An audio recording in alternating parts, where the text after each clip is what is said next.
On this episode of Talking About Rock, Vern Springer from Second Hand Mojo.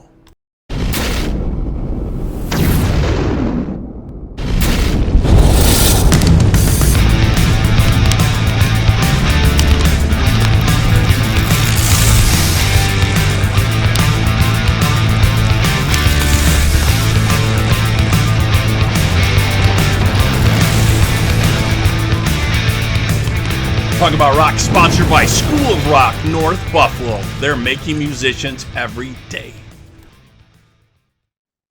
Thank you for joining us for this episode of Talking About Rock.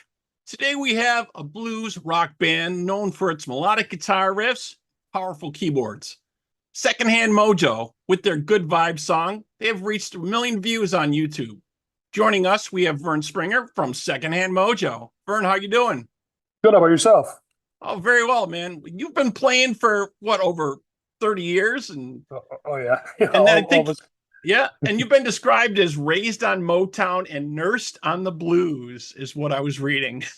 I would say that's pretty accurate. I don't know where that one came from, but yeah, I'd say that's pretty accurate. I grew up in a house where music was a big deal, but there weren't many musicians in the house, right? But my parents were really big music folks, right? So there was always music playing in the house. So. Well, tell us a little bit about putting together the project, what would become Second Hand Mojo here.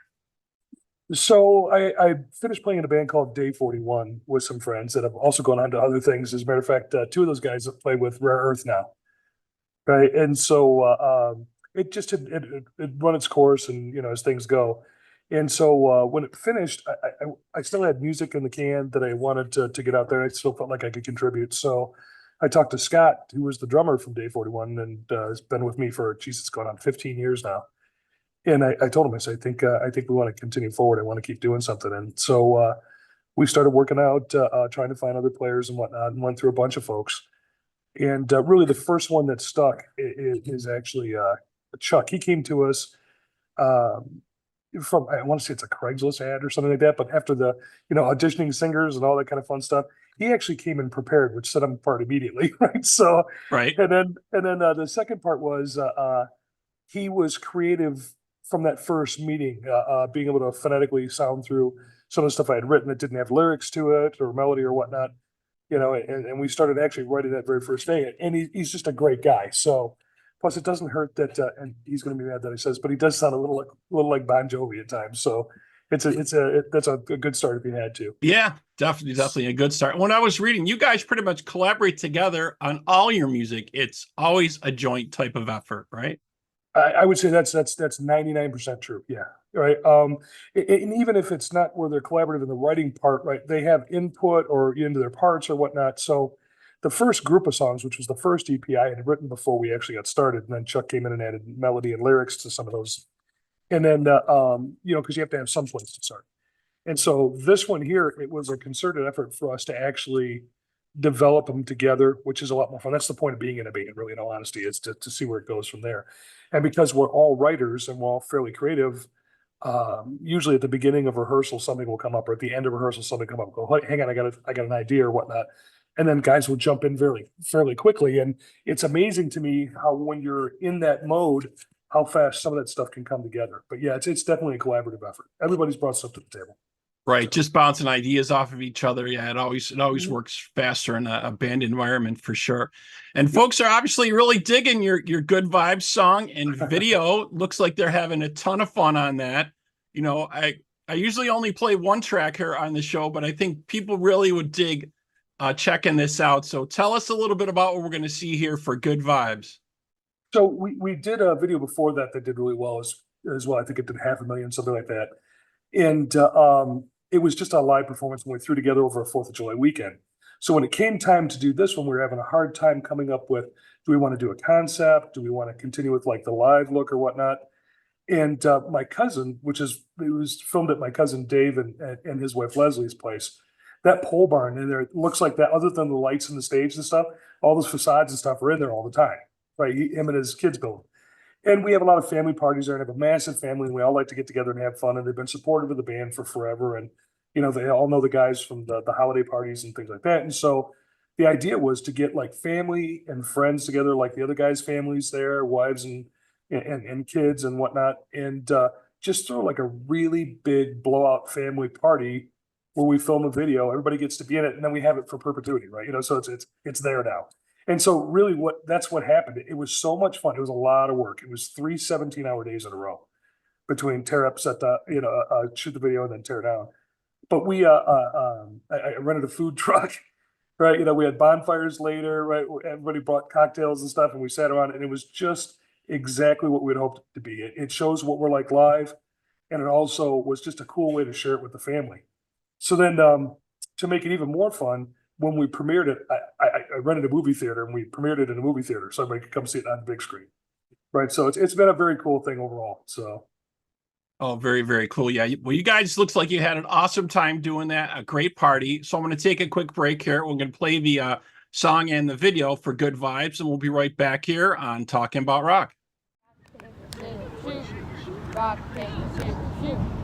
This is kind of boring. What do you guys want to do tonight? Wait, guys, you hear that? Man, that sounds really good. Come on, guys! You guys ready? Yeah!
Okay, we're back here on Talk About Rock with Vern Springer. Just checked out the track for Good Vibes. Man, looks like a great party you guys were throwing. You pulled out all the stops.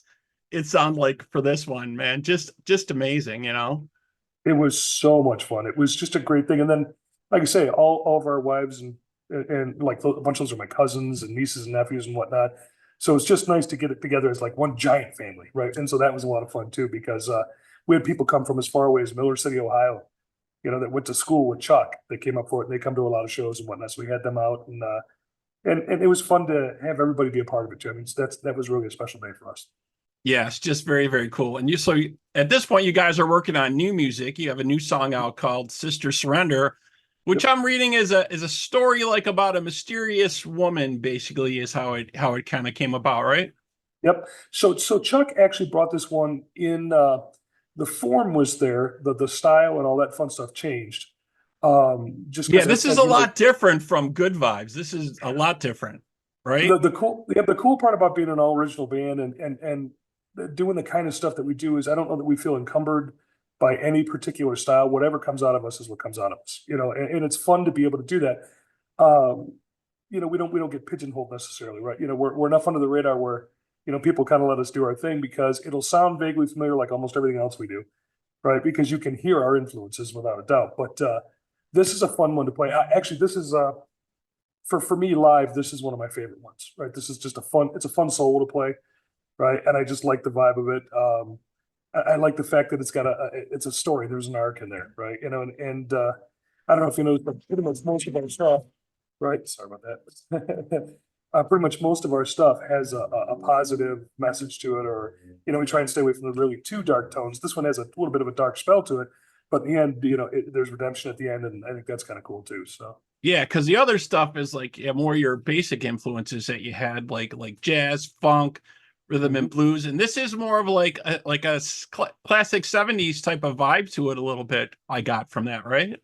Yeah, I think so. I hear 70s stuff in there. I hear some 80s in there too. That's probably because of the keyboards and the style, whatnot. The guitar part, it's a little bit Robin Trowery, right? The rhythm part, right? I guess is what I would say. So, and you know, I'm a fan, so that comes through pretty good. But yeah, Chuck brought this in and had the story, the whole 9 yards, and I was enthralled with it, even in its early stage. And then once the rest of us got a hold of it and kind of did our mojo spin on it, if you will, right? It really came together kind of quickly. And then in the studio, it was a lot of fun to put this together too, right? So there's a video coming for this one too.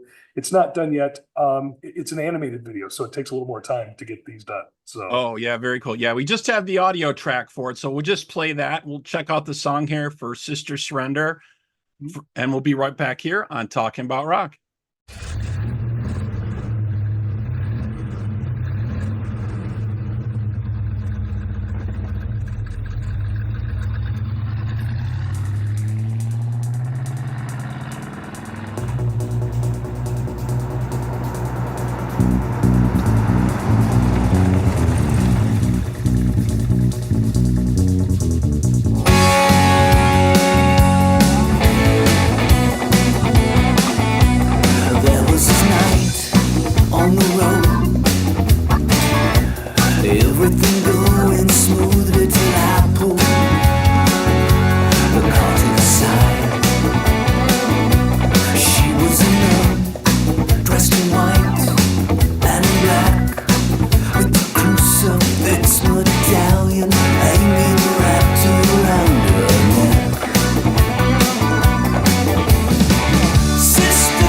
Mysterious, what are you up to?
Okay, we're back once again here on Talking About Rock with Vern Springer. Just checked out the song here for Sister Surrender, and like you were saying, you guys are going to be working on a new video for that coming up.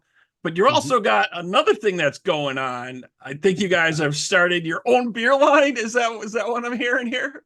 Yeah. So to celebrate good vibes, right? We have a beer called Good Vibes, a local brewery here that's literally about 200 yards from where I'm sitting right now. Right, it's our kind of our neighborhood brewery, and I was having a conversation with my neighbor, and Blackberry Smoke had just released their own beer, and I'm like, why don't we have a beer? So Yeah, Tim, in this day and age, everybody has one. Iron Maiden has one. Everybody has one. So Tim, we call him our beer consigliere, right? He got right on it. 3 months later, we released it the same day we released Sister Surrender. Oh, perfect timing. Right? Yeah, and it's a cream ale. It's actually in Ohio. It's in a few places here in Michigan already, and we're trying to expand it from there. It took off faster and better than we thought, than we could have possibly hoped for. You just don't know. I know nothing about the beer business, but Right.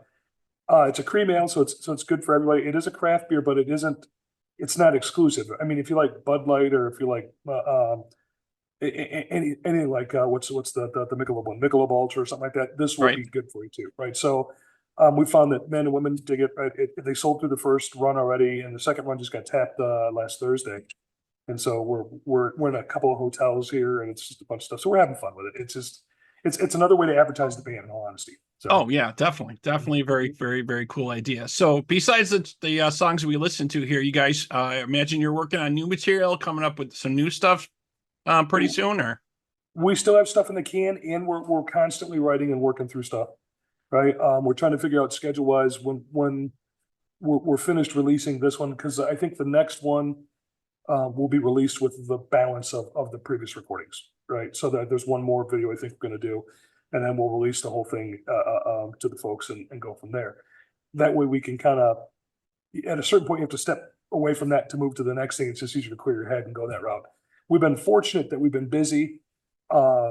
And that these ones have done well. Otherwise, we would have released them at a faster pace. But you kind of want to let them breathe and do their thing. And like I say, we're completely taken back by the numbers that the first two got. I don't know that you ever go into it thinking, "Hey, it'll be cool. This is going to do 1 million," or this is going to do that thing. You never know whose eyes are on your stuff. That's for sure.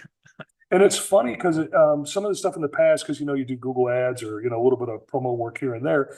And it's, because it does go worldwide initially, because that's kind of the normal deal, right? With Spotify and all that, that reaches that market really, really well. But what we kind of try to concentrate between the live shows and the releasing and all the SEO stuff that you got to do for the websites, we wanted to concentrate a little bit on our area here, the upper Midwest or whatnot, because it is Midwest rock and roll, right? And once you have that solid and built, then then it's fun to expand it a little bit here and there. And we're starting to see more of that now. We're bearing some of the fruit from that. We've got some really big shows coming up here shortly, so we're pretty excited. Yeah, can you tell us a little bit about your dates or what you got coming up in the area? Or yep. So the 21st, we're going to kind of celebrate the first run, of the beer, and we're going to play over here at the brewery. It's nice because kind of a warm up to get ready for these next two shows. We're playing the Uncle Sam Jam in Woodhaven, Michigan, which is a big festival. It's a carnival festival. It's a 4th of July thing. And then the next thing we're doing after that, 12 days later on the 26th of July, we're actually playing Westland. Right. Nice. And that is a massive show in Ohio. We're opening for Dirty Honey on the main stage on Friday night. Oh, very cool. Should be really good. Yeah. So we're pretty excited great. about that. Mm-hmm. So, Excellent. So a couple more tracks then. Are you thinking about putting this together in an album format at all? Or you're just kind of maybe wait and see? I know it's such a strange formula nowadays. Everybody has to kind of figure out what works for them best, right? Some folks release a couple tracks at a time, and then they drop a whole thing. Some folks just keep dropping tracks and just do it that way too. Yeah, so that is the quandary, right? So we talked about it, and I consulted several people and talked about it. And the reason we've done these ones here with the video and all that kind of fun stuff. And Marq is here. Hey, Marq, come over and say hi. Keyboard player just walked in. Sorry, there he is. There he is. What's up, Marq? How are you, man?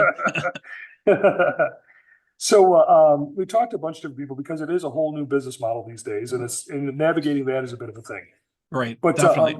you figure for this set of songs, the first 3 songs, and it'll be 4, is almost a year's worth of promotion. Right, which is Right. great now, but we still have things we want to say and do. So I mean, we're weighing that out to figure out what the best answer is. At a certain point, it'll get released as a collection, right? Whether it's CDs, maybe some vinyl stuff or whatnot. I'm not 100% sure of that because it just whatever makes fiscal sense and Right. helps us get the biggest bang for our buck really as we close down. Oh, for sure, for sure. And they're starting to do cassettes again.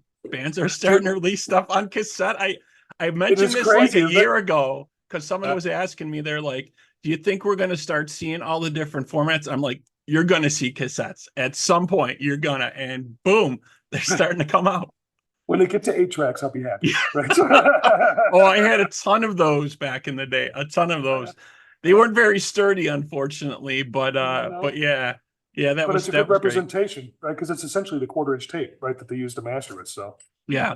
so that's a good representation, you know. And then the vinyl thing, there's something about that, and I don't know, you see that you've got some of the artwork we have up here, and we have a gal who does our artwork and stuff like that. So we've kind of embraced even though it's digital format and whatnot. When we were kids, you know, you waited in line to buy the record so you could see the inside sleeves and all the artwork and all that kind of everybody stuff. Stared at the record cover. You had to have the cool, and that's how some people even bought stuff. Like if they didn't even know the band, they're like, that cover's cool. I'm buying that just because the cover's cool. Yep, 100%, 100%. That's the truth. Queen was the one I remember the most. This is Joe, our sound guy. Come wave and say hi. Sorry. Hey Joe, how's it going? How's it going? Yeah. Joe makes us sound good. Well, he does what he can. He tries. Exactly. So yeah, you can see it's kind of always you know, the fun house going on here. So but yeah, so I mean that tangible stuff, I kind of want to do vinyl just so I can have one. Right. You know, it's been 1,000 years since I've had anything on vinyl, and so it's like that. And now there's a million options for vinyl, right? You can do all these different colors and different splatter things, and you can get crazy with it. Glow in the dark, I guess they got now too. Oh yeah. Well, the funny thing about it too, that's another expense too, because really, if you're going to do vinyl, you should plan to do vinyl at the beginning when you first do it, because it's a different type of master.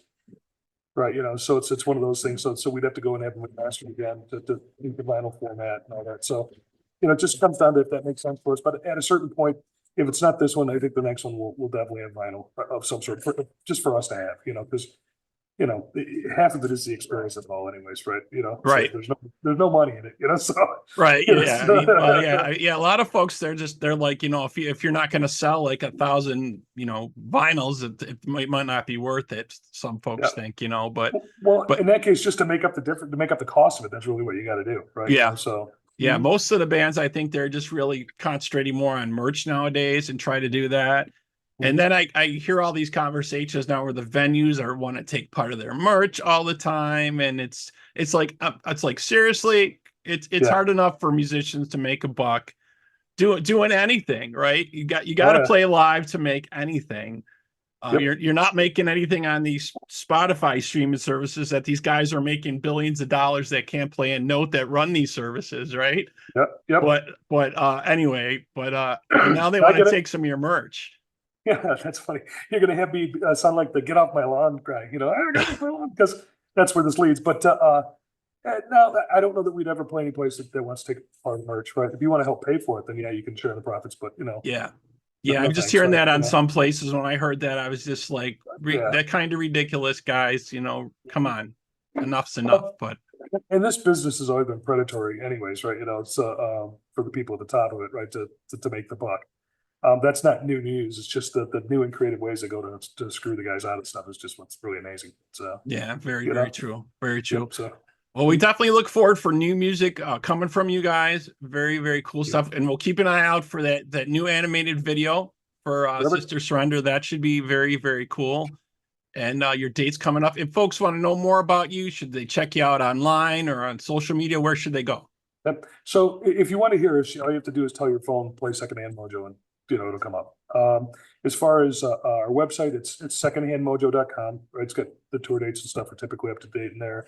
There's news in there, pictures and things like that. But if you Google Second Hand Mojo, we're the first thing that comes up, and it's got all the craziness and all the press and stuff like that, which is, it's fun to watch it grow, right? It really is. The gal who does our art, you know, was making mention, he goes, She goes, you know, you guys have a huge presence. I'm like, no, I wasn't aware. So,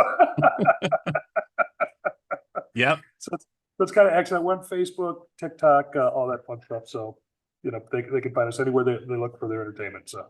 Very, very cool. Well, Vern, thank you so much for joining us today. Really appreciate it, man. All the best of luck with stuff with Second Hand Mojo and your upcoming new music, man. Thank you so much. I appreciate it. All right. Have a good night. You too.